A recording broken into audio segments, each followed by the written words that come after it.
Bible, hear God speak. Truth and life for those who seek. Every word a shining light,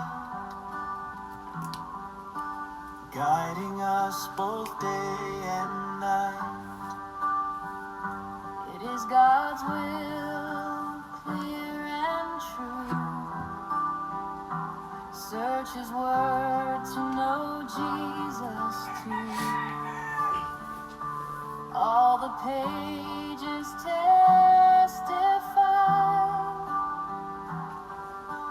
Christ the way, the truth, the light. Search the scriptures, read and see. Mapagpalang umaga po sa bawat isa. Good morning po sa ating pong mga kapatid na ating pong nakakasama palagi dito sa ating pong morning devotion.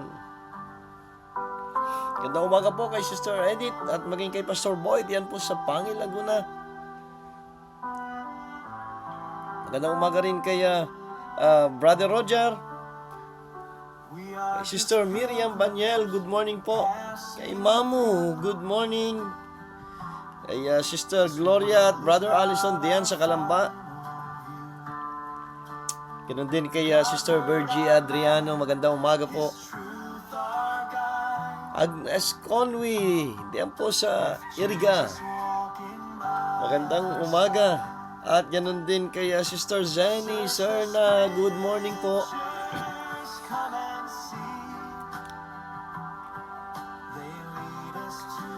Good morning din kay Lerna Hito diyan sa Quezon, Mulanay, Quezon. Brother Leo, good morning. Tayo muna po'y dumulog sa Panginoon sa panalangin. Dakilang Diyos, kami po'y nagpapasalamat sa umagang ito. Maraming salamat po sa pagkakataon na binibigay niyo sa amin upang aming pagbulayan ang inyong mga salita. Iling po namin ang inyong banal na Espiritu ang sa amin po ay magturo at mangusap. Patawarin niyo po kami sa aming pong karumihan.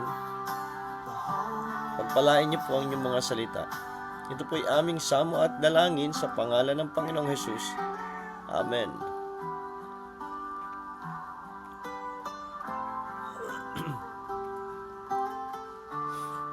Amen. Dito na po tayo sa Psalms chapter 56. Psalms chapter 56. Ang ating pong pagbubulayan ngayon pong umaga at mula po sa verse 1 hanggang verse 4.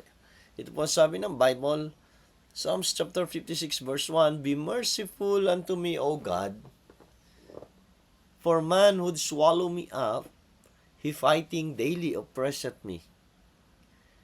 Mine enemies would daily swallow me up, for they be many that fight against me. O thou most high, what time I am afraid, I will trust in thee. In God I will praise His word. In God I have put my trust. I will not fear what flesh can do unto me. Ayan, ang Diyos po ang magpala sa Kanya pong mga salita na ating nabasa dito. Para bang sinasabi dito ni David na sa panahon na siya ay natatakot, ay pagtitiwalaan niya ang Diyos. Para bang sabi niya dito na, when I am afraid, I will put my trust in thee. Alam niyo po, may mga panahon talaga sa buhay ng ating mga mananampalataya, sa buhay ng mga tao, na andun minsan ay dumarating yung pagkatakot at maraming bagay. Kung na nagbibigay ng takot sa atin o sa tao. Maraming bagay na nagiging dahilan kung bakit natatakot. At alam niyo po yung pagkatakot minsan ay ito pong fear ay masyado siyang malakas, powerful. Kaya niya minsang i-paralyze yung tao kapag ka nanaig yung takot. Yung nais mong gawin, minsan hindi mo na magawa dahil natatakot. Na maaring ang kinakatakot minsan ng tao ay yung kanyang sabihin nating future. Apo, kasi maaring iniisip niya ano ba ang mangyayari na sa hinaharap, ano ang mangyayari bukas. Minsan yun ang nagiging dahilan ng kanyang fear. Minsan naman, talagang may fear ang tao dahil sa kaaway. Ito parang dito sa puntong ito, sa bahaging ito na sa buhay ni David, yung ang fear na meron siya, yung fear dito sa mga enemy. Yung mga kaaway o kalaban o umaaway kay David. At hindi lang po yan. Yung pong fear niya doon ay hindi lang dahil maraming enemies, nandiyan yung mga Philistine, diba? Maging kasama na rin si Saul na tumutugis sa kanya. Ito po yung nagiging nagbigay ng takot kay David. Maring natatakot siya na baka siya ay mahuli o baka siya ay mapatay. Ito yung nagiging takot ni David. Kung sa ating panahon naman, alam niyo po yung isa sa nagiging takot o pangamba na ng tao ay yung pagtaas nito nga mga bilihin. Ay yung kakulangan ng kanilang mga sa kanilang mga pinansyal. Kaya nagkakaroon ng takot. Kaya sabi ko nga, kapag ka nanaig yung takot, ay napaparalyze ang tao. Hindi na niya magawa yung dapat ay kanya pong ginagawa. At maging nga sa paglilingkod. Kapag ka mas nanaig yung takot sa buhay paglilingkod, minsan hindi na rin nagagawa ng tao yung maglingkod. Diba?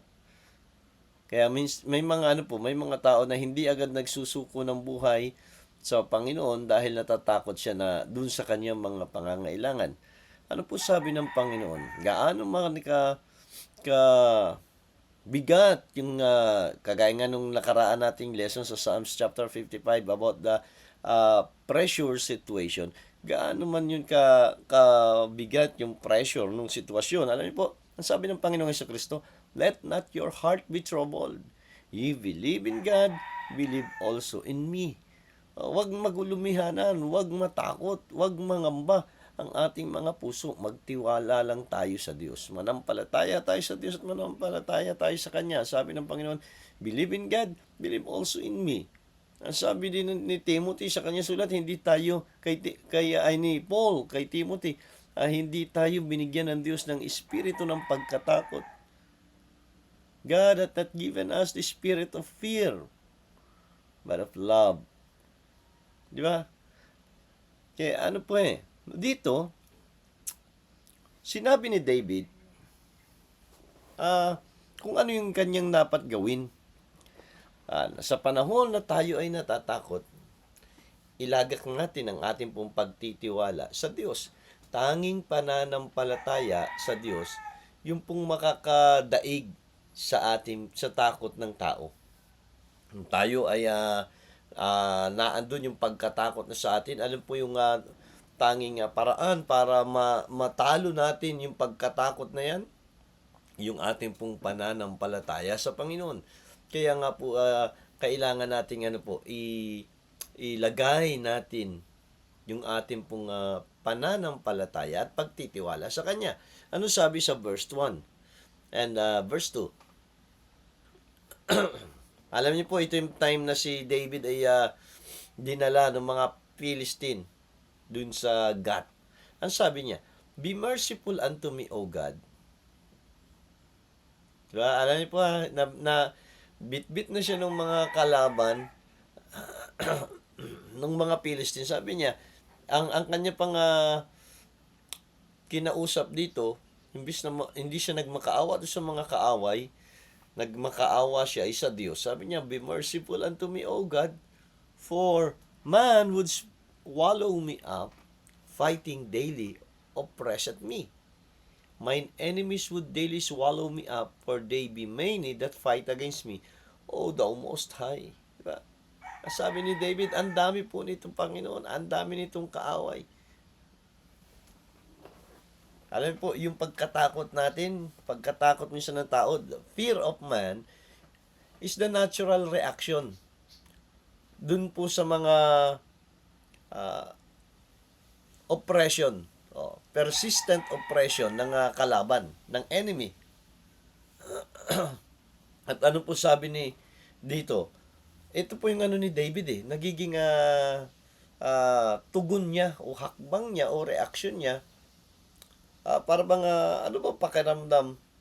Ah, Anong pakiramdam kaya nung time na ito ni David na siya napapaligiran ang napakaraming kalaban? Alam niyo po, hindi natin pwedeng sabihin na hindi natakot si David. Maaring naandun siya dahil sa dami ng kalaban. Sabi nga niya for man would swallow me up. Ba? Para ba siyang para siyang biktima na sasagpangin, sasakmalin. Di ba? Para siyang isang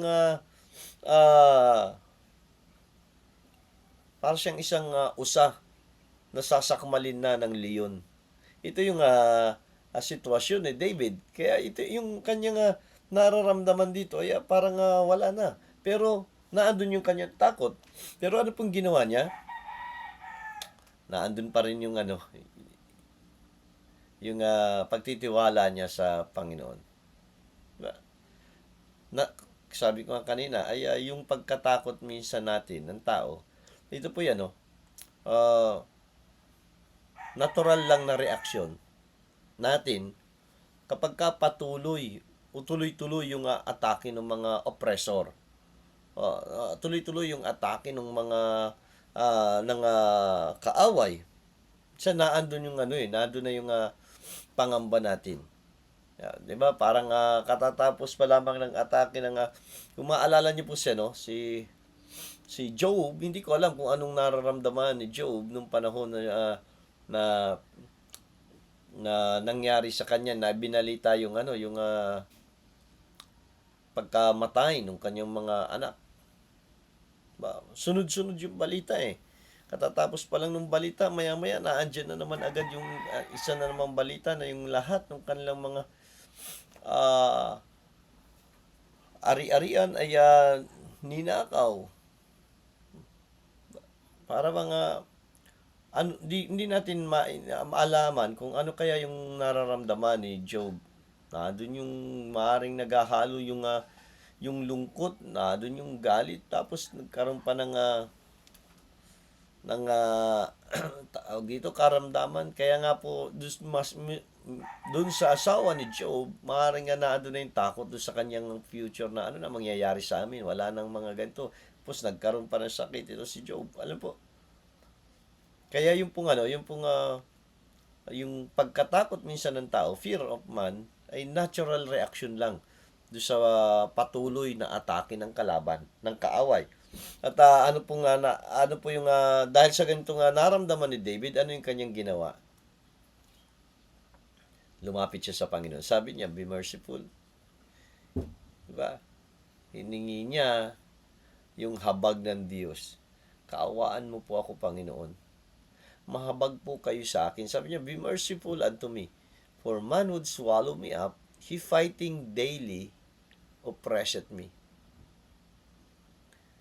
Diba? Araw-araw po yung banat sa kanya, araw-araw yung paghahabol sa kanya, araw-araw siyang inaatake ng kalaban. At hindi lang yan, hindi lang sa bawat araw, sabi niya, mine enemies would daily swallow me up, for they be many that fight against me. Oh, thou most high. Ayos lamang yun kung minsan yung ngayong araw na ito nandiyan atake, pero ito hindi lamang iisa, hindi lamang sa isang sa isang araw ay isang beses, kundi maaring yung sa isang araw, buong maghapon siyang inaatake. Buong maghapon, na andun yung pagtugis sa kanya ng kalaban. Kaya naandun po yung takot ni David at hindi lang basta takot yung nararamdaman niya dito. Naandun na rin yung pagkapagod. Di ba? Mapansin po natin, sabi niya, he fighting daily oppress at me. Pagkatapos sabi niya, for they be many that fight against me. Kung isa lamang, maaaring nandun yung takot, sige, tapos naman na ito, mamaya. Pero siya, yung kalalagayan niya, araw-araw, at hindi lang araw-araw, parang 24/7 yung nangyari dito na atake kay David. Kaya ganun na lamang yung takot. Kaya nga sabi ko po kanina, kapag ka nanaig yung takot, ano po ito paralyzing force. Ipaparalyze ka. Hindi ka na hindi ka na makakapag-isip, hindi ka na gagawa, hindi ka nakikilos at para bang minsan kapag ka nanaig na yung takot, nagiging desperado na yung tao. Parang ang nagiging ugali na lang niya o sasabihin na lang niya sa sarili niya ay bahala na. Minsan ganito tayong mga Pilipino Ano po, kapag ka naandun na sa punto ng kagipitan, sa punto na wala nang maisip kung na kanyang magiging paraan kung anong gagawin, ang nasa isip na lang ay bahala na. Bahala na, sige, gawin na lang yan, bahala na kung anong mangyari. Okay lang yan, bahala na. Alam po, sa ating mga anak ng Diyos, hindi po dapat maging yung buhay natin ay bahala na. Dapat na andun po yung ating, babalikan natin kung sino yung ating pong sinampalatayanan. Babalik tayo dapat lagi sa Panginoon. Dahil tanging yung pananampalataya natin sa Diyos ang makakapagbigay sa atin ng kalakasan para daigin yung pagkatakot natin. Para madaig yung pagkatakot natin sa Diyos, balikan natin yung ating pananampalataya at mas palakasin natin yung pagkatakot sa Diyos. Diba? Ano po sabi ng Bible? The fear of the Lord is the beginning of knowledge, but fools despise wisdom and instruction. Kapag ka pinairal natin yung ating faith at yung ating fear of the Lord, alam po mangyayari, sasanggunian natin yung kanyang salita. Babalikan natin ang kanyang salita. At dito niya tayo tuturuan ang dapat nating gawin. Verse 3, what time I am afraid, I will trust in this. Sabi niya, sa mga panahon na ako ay natatakot, sabi niya, I will trust in thee. Sa mga panahon ito na natatakot na ako, titiwala ako sa inyo. In God, I will praise His word. In God, I have put my trust. I will not fear what flesh can do unto me. Amen. Sabi niya. Ano po ito?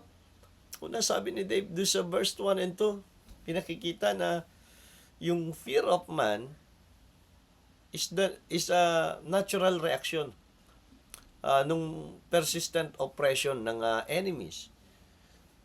Pero yung faith in God, yun dapat na spiritual reaction natin. Faith in God is the spiritual reaction to fear of man. Ba? Naandyan yung pagkatakot natin. Ano po yung dapat na maging reaction natin spiritually? Kaya nga po kung mananampalataya, kapag anak ng Diyos, ito dapat lagi magiging reaction niya. Yung kanyang faith in God. Nandiyan yung pagkatakot, yung fear, umiiral na yung fear, dapat ang maging reaksyon ng ating spiritual na kalalagayan, spiritual sa ating pong buhay, ang ating spiritual reaction ay faith in God. At ano po itong faith in God? Yung pananampalataya sa Diyos, faith in God requires an active commitment. Opo. Hindi pwedeng sinabi lamang natin na basta ako nananampalataya. Kaya nga po, bakit may mga mananampalataya na hindi nananatili o sabihin natin ay nawawala minsan sa kanya pong buhay pananampalataya kasi wala siyang commitment. Ito yung yung nakakaligtaan niya, hindi nila nagagawa yung kanilang commitment. Kaya kapag sinabi natin pananampalataya ako sa Diyos, yung pananampalataya na yan natin sa Panginoon, dapat ay kaakibat yung ating commitment sa Kanya na ating pong sinampalatayanan. Kaya nga po sabi ni David, what time I am afraid, I will trust in Thee. Diba? Sa mga panahon na ako'y natatakot, pagtitiwalaan ko kayo. I will trust in Thee. Ano po ito? Commitment. Diba? Kahit anong mangyari, magtitiwala ako sa inyo. Kung sila man ay huminto na dahil natatakot sila, ako magpapatuloy at magtitiwala sa inyo. Parang ganito po yung pinapahayag ni David. Kung marami man ang ayaw ng magpatuloy sa paglilingkod, ako magpapatuloy dahil na magtitiwala at nagtitiwala ako sa inyo. Alam po pa kasi minsan, masyadong nakatuon ang ating mga kaisipan, ang ating paningin sa ating kapwa. Kaya mas nananaig yung takot sa tao at hindi yung pananampalataya sa Diyos. Sabi nga ng Hebrews, di ba? Looking unto Jesus, the author and the finisher of our faith. At ano po yung ginawa nito ng Panginoon? Sabi niya, endure the cross, despising the shame. Diba? Tiniis niya yung kamatayan doon sa cross. Binata niya. At ano pa? Maging yung mga kahihiyan. Diba? Pinahiya siya pero tinanggap lang ng Panginoon. Kung ang Panginoon ginawa sa kanya, sinaktan siya, maaaring sa atin din ng mga nananampalataya, pwedeng mangyari, pwedeng gawin sa atin, pwede tayong mapahiya dahil sa ating pananampalataya. Pero ano po yan? Dapat na doon yung commitment natin na, kahit anong mangyari. Di ba? Parang yung mensahe ng awit na whatever it takes. Kahit anong mangyari, basta ako, nandito yung aking pananampalataya sa Diyos. Hindi ako alam po yung nakakalungkot, maraming mga Kristiyano na mas may takot na sa tao kaysa sa Diyos. Diba? Hindi ko sinasabi na wag nating igalang, respeto yung lingkod ng Diyos, pero kung alam natin na hindi naman tama yung pinaggagawa at wala na sa lihis na sa salita ng Diyos, yung kanya pong pamumuhay, ay dapat mas manaig yung takot natin sa Panginoon. Diba? Dapat mas manaig yung takot natin sa Panginoon, yung pananampalataya natin sa Panginoon, kaysa sa takot sa tao. Minsan, may mga Kristiyano na kaya gumagawa sa paglilingkod kasi natatakot at nahihiya dun sa pastor. Mali po. Dapat mahiya tayo at matakot tayo sa Diyos. Sabi dito ni David, what time I am afraid, I will trust in Thee.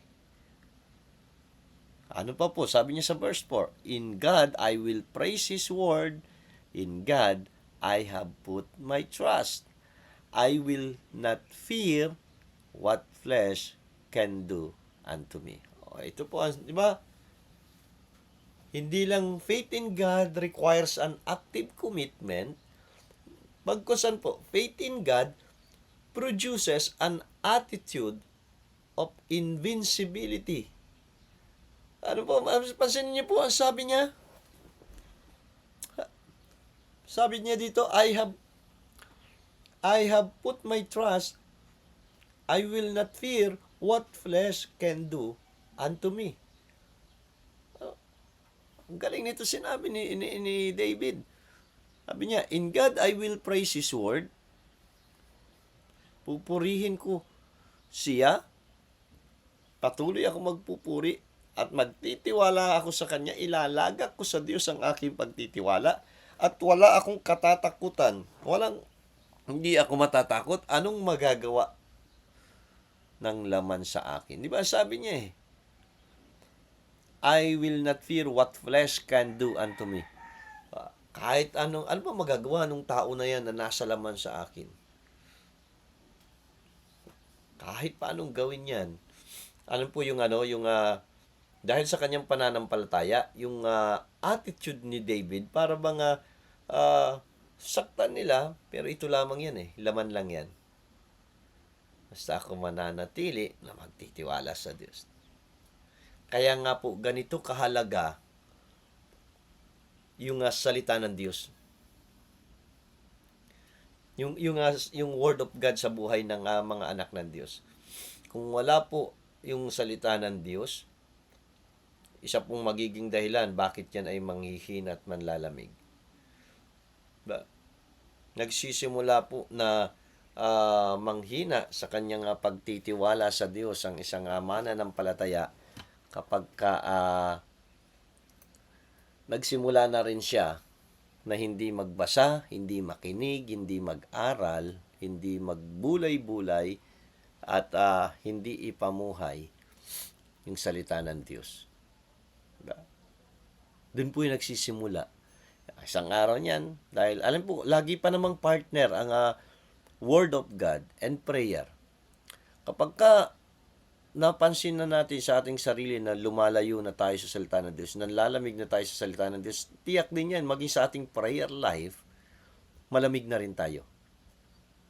At ang kasunod po niyan, darating din sa punto na maging sa ating pagsamba, may mga panahon na tatama rin tayo. Sa ating paglilingkod, may mga panahon na ayos lang. Ayos na yan. Magawa man natin o hindi. Kaya napakahalaga po ng salita ng Diyos sa ating pong buhay. Napakahalaga ng salita ng Diyos para palagi tayong bigyan ng kalakasan, patatagin yung ating pananampalataya. Kaya nga ano po yung response ni David nung dumating yung pagkatakot dahil sa oppression ng tao? Faith in God. Faith in God. Dahil tanging yung pananampalataya na meron tayo sa Panginoon, yung dadaig sa ating pagkatakot. Kaya lagi nating titimbangin, alin na ba yung mas malakas? Yung fear natin o yung faith natin? Kapag mas lumakas yung ating fear, sigurado mahina na yung ating faith. Pero pag pinalakas natin yung ating faith, pinaunlad natin yung ating faith, yung fear, babagsak yan, manghihina yan, liliit yan, at alam po, mapapalitan yan nung fear natin sa Panginoon. Mas mananaig na yung pagkatakot natin sa Diyos. Kaya po, palakasin natin. Paunlarin natin yung ating pong pananampalataya. Minsan po, nais naman ng Panginoon na tayo, ito naman ay desire ng Diyos sa atin na tayo ay umunlad, lumago sa ating pananampalataya. Ang tanong lang, gusto ba natin? Dahil ang Diyos gusto niya, kaya nga binigay na niya lahat ng mga kasangkapan para mapalakas yung ating pananampalataya. Nandiyan salita ng Diyos, nandiyan ang church, nandiyan ang mga mangangaral, na minsan maging yung mga circumstances sa ating pong buhay, minsan yun ay mga bahagi ng pagpapalakas ng Panginoon sa ating pananampalataya. Hindi lamang natin minsan ma-recognize na ito ay maaaring ginagamit ng Diyos. Sabi ni Apostle Paul, for we know that all things work together for good to them that love God, to them who are the called according to His purpose. Lahat ng bagay sa ating pong buhay ay may layunin, walang aksidente. Nilayon yan ng Diyos para saan daw po? Para sa ikabubuti ng mga nagsisiibig sa Kanya. Kung nakita natin sa ating pong buhay, hindi natin nagustuhan, parang pangit, parang hindi maganda yung nangyayari, ano kaya yung purpose ng Panginoon? Yun po yung ating hanapin.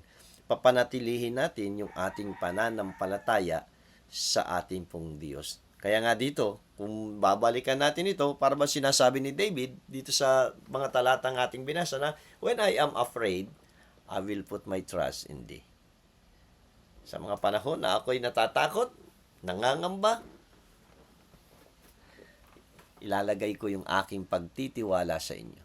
Tayo po'y manalangin, Panginoon, nagpapasalamat po kami sa inyo pong mga salita. Salamat sa palaala sa amin, sa mga panahon na kami po ay natatakot, sa mga panahon na kami nangangamba, ay mas lalo pala naming ibigay, ilagak ang aming pagtitiwala sa inyo. Tulungan niyo po ang bawat isa at nawa ay patuloy kami na mahubog, umunlad, tumibay sa aming pong buhay pananampalataya. Hinihiling ko po, Panginoon, ang inyo pong proteksyon sa inyo pong mga anak sa buong maghapong ito. At anumang atake ng kaaway, anumang gagawin ng kaaway para ang aming pong buhay ay guluhin, kayo po magbigay ng kalakasan na ito po'y mapagtagumpayan. Hinihiling ko po ang mga may karamdaman, kagalingan, Panginoon, para sa kanila at sa mga anak nyo na nagbibiyahe, papasok sa trabaho, ingatan sila sa mga pumapasok sa eskwela, ingatan nyo rin po sila, Panginoon. At nawa, Panginoon, ay ang bawat isa ay maging daluyan ng inyo pong biyaya, lalo na sa mga taong hindi pa nakakakilala sa inyo, ay gamitin niyo po ang aming pong mga buhay para sila ay maabot ng inyo pong ebanghelyo.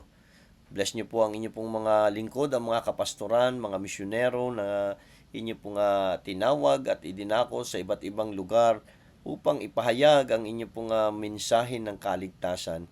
Bless niyo po ang kanila pong mga buhay, ang kanilang mga ministeryo na pinagkatiwala niyo sa kanila, maging ang kanila pong pamilya at ang kanilang kalusugan ay inyo pong ingatan. Pinagkakatiwala rin po namin sa inyo ang buong maghapong ito. Kami po ay inyong pangunahan at kayo nawa ang siyang maitaas sa aming pong mga buhay at patutuo. Ang lahat ng ito ay aming samat dalangin sa pangalan ng Panginoong Hesus.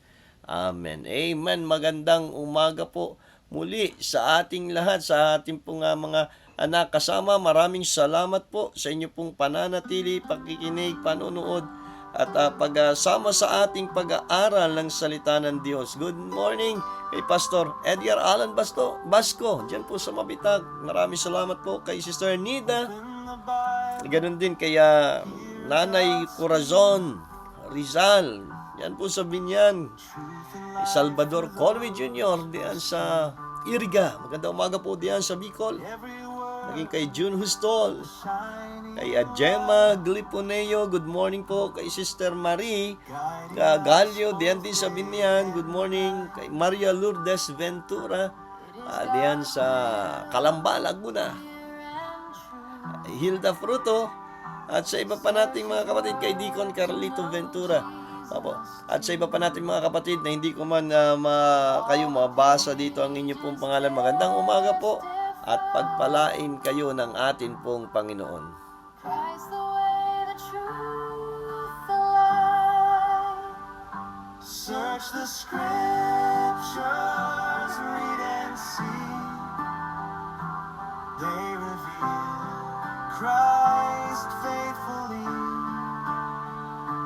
In His name life is given, eternal life, the hope of heaven.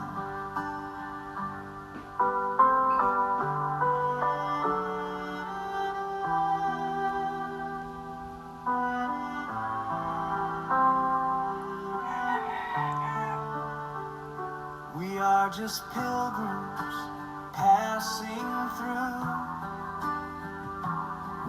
This world is not our final view. God's word our map, His truth our guide. With Jesus walking by our side. Search the scriptures, come and see.